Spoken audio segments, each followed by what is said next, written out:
Hi guys, welcome back to my channel. I know you see these stack of books right here.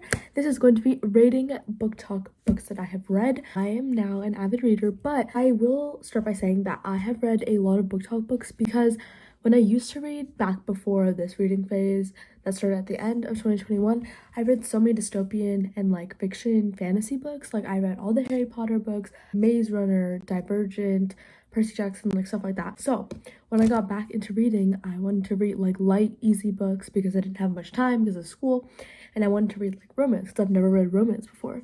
That's why I'd only kind of read romance now because I've been deprived of that for my whole life. So most of my shelf is BookTok books. I will be completely honest because I literally don't have the time. Like I read Six of Crows, and although it was a good book, it took me forever to get through because I completely forgot how to read like fantasy books and how long they take to digest because of the world building. So this will be interesting. I'm literally sitting in the most comfy position on my desk, just ready to talk and spill everything. So let's get started. The first book is They Both Die at the End.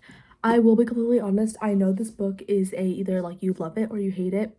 Personally, I hated it. So I remember reading this book, I think this was like the end of 2021. Honestly, I thought the whole plot was like useless. Spoiler, they both actually do die at the end, and there was nothing, it was literally giving nothing. And honestly, I like know some people who actually enjoy this book. I think there's a second book to this too, like a sequel or something. Haven't read, don't care about it. This book, I think I rated like literally like a 1 out of 10, and it was one of the first books I read getting back into reading. So okay, the next book is the first book I actually read to get back into reading, and it was We Were Liars. Also, I know this book is also a love-hate. I hated it. I think that the storyline was just like really confusing for me and it didn't make sense. Maybe I'll like reread it eventually in the future. But the writing was good. I think I remember the writing being good, but I also read this like end of 2021. I'm sure if I read it again, I would really like it, but it was like literally the first book I read getting back into reading and not the best book choice, to be honest. Okay, the next book is The Love Hypothesis. I really liked this book. I thought it was really cute, really cheesy. I think that this is just like the perfect book to be reading like during school time because I think it's really funny. This book is a little bit thicker than like other ones. I mean, it's only like, let's see, it's like almost like 375 pages, so it's not that bad, but this book is really easy to get through. So I highly recommend this book if you're getting into reading, or if you just want like a really light romance read that's not like 200 pages. The next book is one of my favorite books of all time. It's Ugly Love by Colin Hoover, and I know there's so much Colin Hoover slander. I understand, okay, but as someone who likes to read light romances, Colin Hoover's the way to go. I think I read this book before I read It Ends With Us. This was so much better. I actually cried at this book. I'll tell you a little story. I was in India when I read this book, and I remember we were sitting in the car. I was probably at like the last like 30 pages, and if you read this book, you know the ending is like literally crazy. And so I was reading this book and I was sitting in the car and I literally started crying because of the ending of this book. I literally loved it so much. My second favorite Colin Hoover book. My first favorite is Verity. That book is the perfect like mix between romance and mystery, which I love. So okay, next book, Normal People by Sally Rooney. Before I read this book, I was seeing everyone on TikTok saying that there's no quotation marks when they like talk, which I didn't think was gonna be that weird, but I was like, I want to try it out. I've never seen this.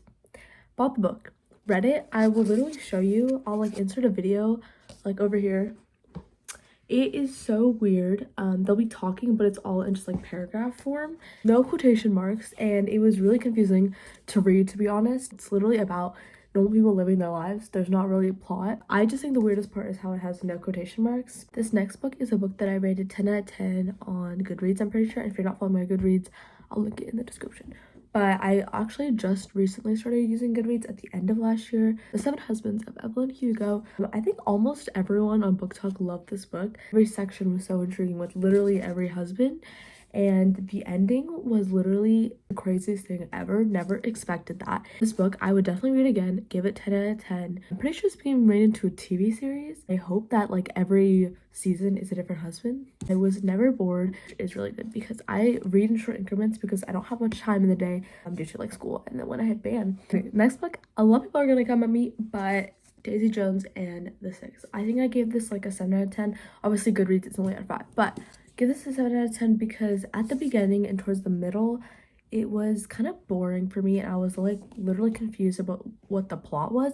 But like once the beginning started ending and it got to the beginning of the ending, if you know what I mean, it was so good. You're in for a ride if you read this book. Not one of my favorites, but definitely still a good book. The next book is a series, A Good Girl's Guide to Murder. I have not read the rest of the series, to be honest, and I read this book like in March of last year. Gave this also like a 7 out of 10 because it was boring in the middle and I honestly guessed who the murderer was. This book is a good book if you're trying to get back into like mystery or just like light reading. I will not be reading the rest of the series. It says a little bit on the back, Good Girl, Bad Blood. Will not be reading the rest of the series, but I think it was like a really interesting light mystery read. Next books are actually a series and it is the Inheritance Game series. This is my favorite book series that I have read as of recently compared to like Harry Potter and dystopian and stuff. It's 3 books, the Inheritance Games. The Hawthorne Legacy, this one is a Final Gambit. Honestly, did not completely love this one, but the first 2, let me tell you, this is like mystery and romance and like a romance triangle all in one. Especially with the second book, I didn't expect what was happening. Honestly, really recommend this series because just the perfect mix of everything, and especially with the first 2 books, I was literally never bored and the chapters are short. My favorite thing ever is when the chapters are short. Like I'll literally check the second book. I'm on chapter 2 is only 5 pages. I love when the chapters are short because it's really easy to get through. I only like ending at chapters. I cannot end in the middle of a chapter. I think in the first book the chapters are even shorter than that. Oh yeah, 4 pages. Perfect if you are reading on a time crunch. Now I only read in the morning when I'm eating breakfast and I want to get through like 1 or 2 chapters because I do not like stopping in the middle of a chapter. This is the perfect series to read if you can't read in big chunks all the time. I'm really scared that this is going to fall because there's like all of them. That will be the end of this video. Thank you guys so much for watching. I definitely want to make more reading videos in the future. I want to do like a 24-hour readathon really badly, maybe in the summer, but I'm going somewhere very exciting for spring break with some of my best friends, senior trip, and I will be vlogging that. That will come out later in March. But thank you guys so much for watching and I'll see you next time.